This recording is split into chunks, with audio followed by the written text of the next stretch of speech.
That inspiration, that's the divine examples. பரலோகம் அதை உங்களுக்கு தரணும். பரலோகம் உங்களை உதாரணமாக நிறுத்தணும். என் வாக்கின்படியே இதை சொல்கிறதுக்கு அவனுக்குள்ளே எவ்வளோ பெரிய வல்லம அபிஷேகம் அவனுக்குள்ளே இருக்கணும். எவ்வளோ இன்ட்யூஷனில் சரியாக நின்று அந்த வார்த்தை வரும். அந்த வார்த்தை அப்படியே போய் அசைச்சுது, அந்த வார்த்தை அப்படியே போய் தொட்டது, அந்த வார்த்தை அப்படியே நடப்பித்தது. இயற்கைக்கு அப்பால்பட்ட விதத்தில் அந்த அபிஷேகம் போய் கிரியை செய்தது. அந்த நிமிஷமே தேசத்தில் பனி மழை நின்று போச்சு. அந்த நிமிஷமே தேசத்தில் பஞ்சம் உண்டாயிடுச்சு.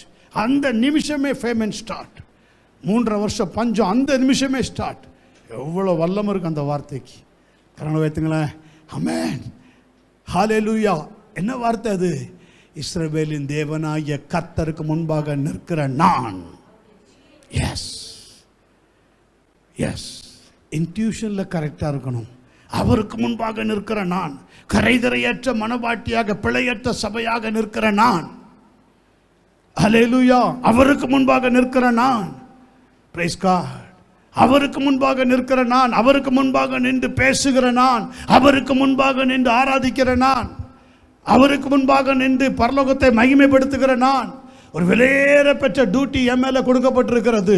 அந்த பாரத்தினால நான் நிறைந்திருக்கிறேன். சபை, எஸ், அந்த பாரத்தினால நிறைந்து நாங்கள் இருக்கிறோம். அந்த பாரத்தில் நிறைஞ்சிருக்கோம், நிறைஞ்சு ஜீவிக்கிறோம். ஆமென். வேற எதை குறித்து எங்களுக்கு பாரம் இல்லை, வேற எதை குறித்து எங்களுக்கு கவலை இல்லை. ஹல்லேலூயா. கர்த்தராகிய இயேசு கிறிஸ்துவினுடைய அச்சடையாளங்களை தரித்திருக்கிற நாங்கள், ஆமென், அந்த வசனத்தின்படி நாங்கள் நடந்து காட்டணும், ஜீவித்து காட்டணும். Yes, that is the intuition.